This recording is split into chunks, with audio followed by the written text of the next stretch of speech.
S-300 missile defense system and dozens of additional military hardware have been delivered to Syria, according to the Russian Defense Ministry. Russia made the move to boost the Syrian military after a Russian military plane with 15 servicemen on board was mistakenly shot down. It happened last month during a raid on Syria by the Israeli military. Moscow accused Israel's military for using the plane for cover. The Israeli government has denied the accusation. The incident brought Israel and Russia dangerously close to direct conflict, and to break it down, we're joined once again by former Pentagon official Michael Maloof. Michael, thank you for joining us. Sure. Okay, so what do we need to know about Russia delivering the S-300 system to Syria? Well, they're going to be delivering the system. They're going to be training Syrians, but in the meantime, Russians will man the facility.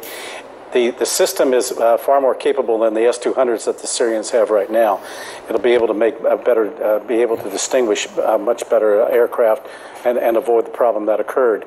The de facto result of all this is that it's going to create a no-fly zone for the Israelis. They're not going to be able to sneak in behind Lebanon or come in from the Mediterranean like they did before, and it's basically a signal to by President Putin to Prime Minister Netanyahu, don't ever try that again. Well, that's my question. We keep hearing about this red line. Was this a red line for Israeli Prime Minister Netanyahu, who has already warned that this new defense system will not stop Israel from bombing Syria? And has the delivery of this only ratcheted up and already the tensions in Syria that were continuing to escalate? It's going to constitute a red line for Israel. And I think that's the message that was implied here. Now, Putin was very restrained in his reaction to the shoot-down, but he also warned, don't let it happen again. Well, that's the question. How will this system prevent future instances from happening like what we saw happen last month? Well, as I said, because of its capability, advanced capabilities, it will create this de facto no-fly zone. So it will impede, in many cases, the Israelis from coming on in, hitting targets at will as they have been. It will. So I'm just crazy, right? About thinking that war is going to happen.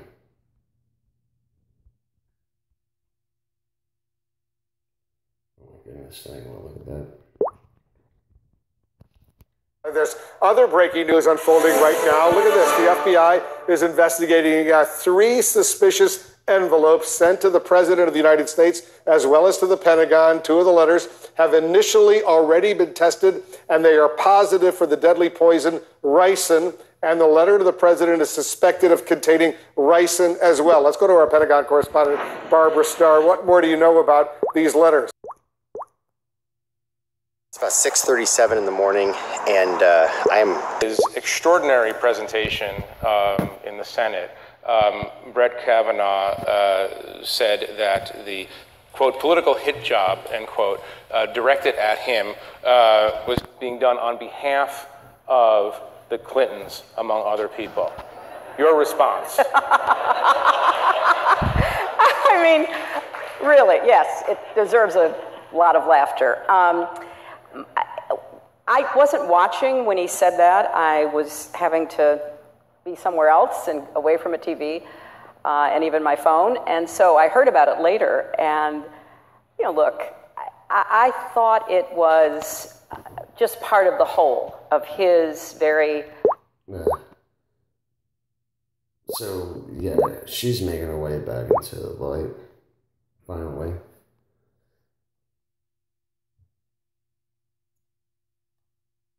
And,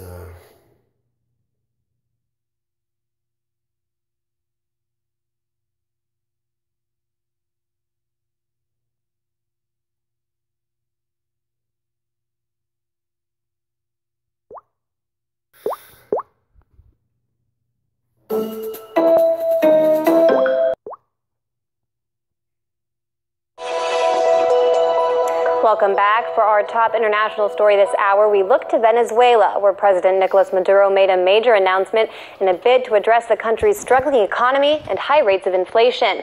On Monday, Maduro announced the adoption of the Petro, a digital currency tied to Venezuela's massive oil and mineral reserves.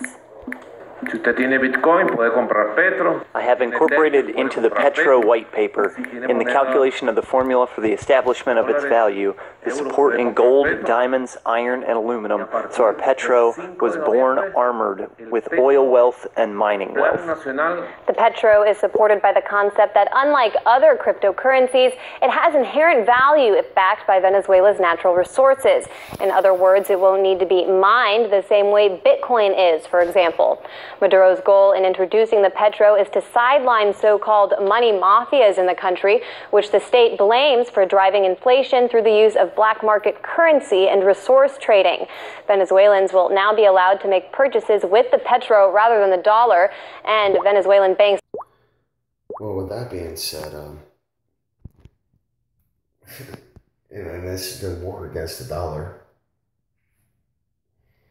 It's a raging bull, but things are slowing down with the market, and it's got to adjust itself, and it's about to. Only this time it's going to be astronomical. I don't know why I'm always seeing things about.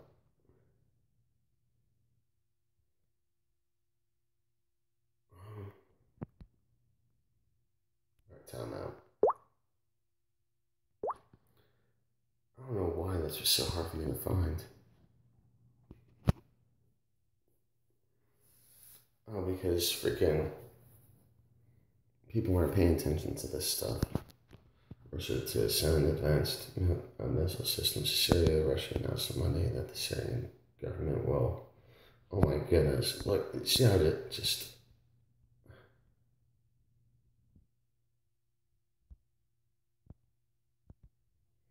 So, well, let me start over. Russia announced Monday that the Syrian government will be supplied with S-300 missile defense systems amid the down of a Russian plane by Syria last week, a move the Trump administration calls a major mistake. And so, y'all can read that at your own time. Let me begin by saying that, once again, the full faith and support for America's intelligence agencies. I have a full faith in our intelligence agencies. Whoops, they just turned off the light. That must be the intelligence agencies. There it goes. Okay. You guys okay? That's okay. I'm gonna do it. They keep on trying to intimidate Trump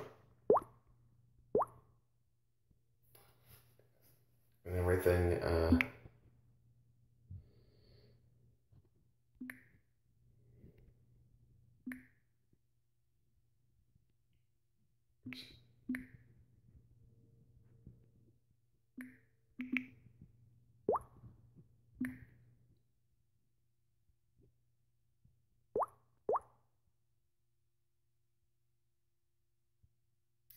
Just think about,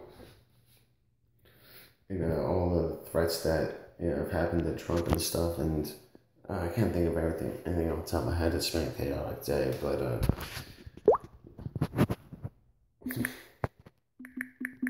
just get ready for it.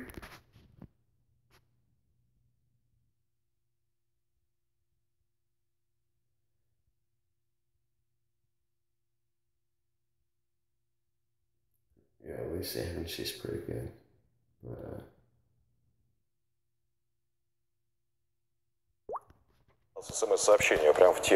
And we have one message just up to the topic. So will we see this third world war? Well, remember Einstein? He said, I don't know what will be the methods of World War III, but the Fourth World War will be waged with sticks and stones. So the realization that the Third World War could mean the end of civilization, this realization, this idea should deter us from dangerous steps globally. As you remember, we've been living in a period of a relative peace following the Second World War. And we know that there are regional conflicts out there. You had the Vietnam War, the Korean War. Right now we have some of the conflicts in the Middle East. We have Iraq, Libya, other hot spots. We've never had any global conflicts. Why?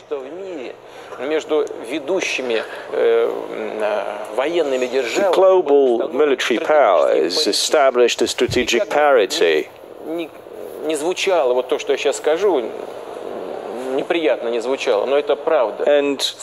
you might find my words say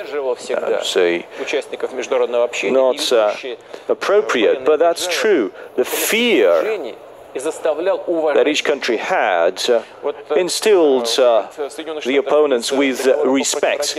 Now, once the US withdrew from the ABM Treaty, that was actually an attempt to disrupt the strategic parity. And we've been responding to it, and I mentioned that in my State of the Nation address. And the new armaments will restore the parity. We need to think about it. We need to find a contemporary solution, a way of collaboration. It's high time to sit down at the negotiating table, not just think about it, but to design a contemporary architecture of a European security system. Cars.com, where... And that's it, people. Just get prepared. A lot of pieces are moving around there, right? And I mean, there's things, man. There's things. A lot of this stuff is old, but I just typed in something broad. All right, take care. Be safe. Be kind. Stay strong.